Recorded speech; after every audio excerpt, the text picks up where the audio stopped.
All right, the topic of this video is circle the wagons, right? And I'll give you a little bit of history lesson, right? Essentially, what I mean in this video, let me draw the picture out, right? So back in the old Western days, when the American settlers were leaving the East and going out west to settle, what they would do is travel and move things on these wagon trains, right?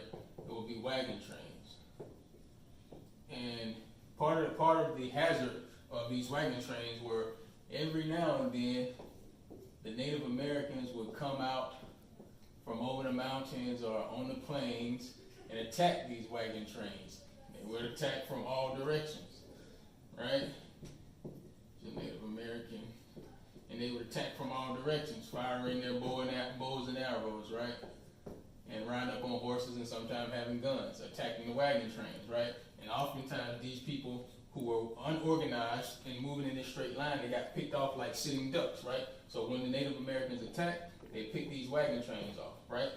Now, eventually what happened was the settlers began to get smart, and eventually, what they began to do as a strategy to not be so vulnerable to these attacks, they began to circle the wagons, right? Anytime that they were attacked by any one of these Native American tribes, what they began to do was circle the wagons, right? And essentially what that looked like, a guy would stand on this side with his gun, a guy here with his gun, so on and so forth.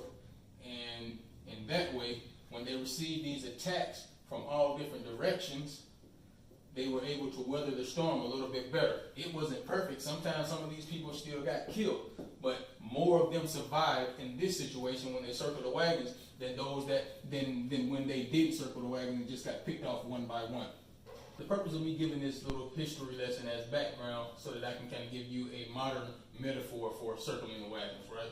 Essentially what I'm talking about, the same thing I talk about on most of my videos, is the benefits and the necessity of average everyday families organizing and working towards a common goal with the common purpose, right? So even in modern times, right, there's a need for families to circle the wagons.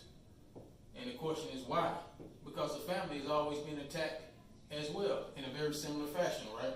And what are families being attacked by?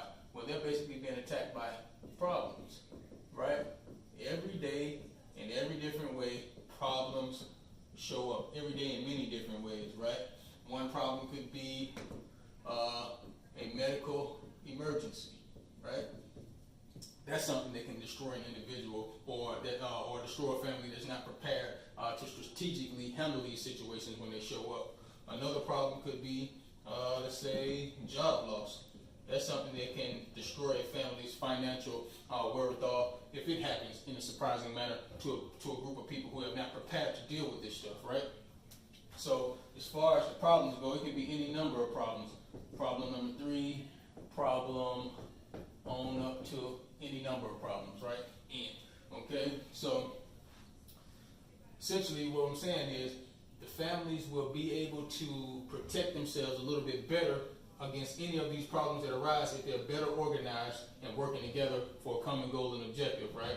It's not perfect, right? Even sometimes, even when you're organized, like even when the wagon trains circled up, some of these people were still killed. Some of these people still didn't make it out alive. But at least by being structured and organized and prepared to deal with the problems when they came from many different directions, at least being in the circle formation gave these settlers, these people, a better chance of survival. And I'm just saying, the same parallel exists when you're talking about modern day families. The people who are unorganized and trying to operate as individuals are going to get picked off individually, one by one. It will happen because everybody will have problems, and you can't avoid them, right? Problems will always come, and the people who are not prepared and organized to handle them will have more trouble dealing with them. But the families who are prepared, it doesn't mean that they won't have problems. They absolutely will have problems because we can't escape that reality. But the people who are prepared will be better set up to deal with it.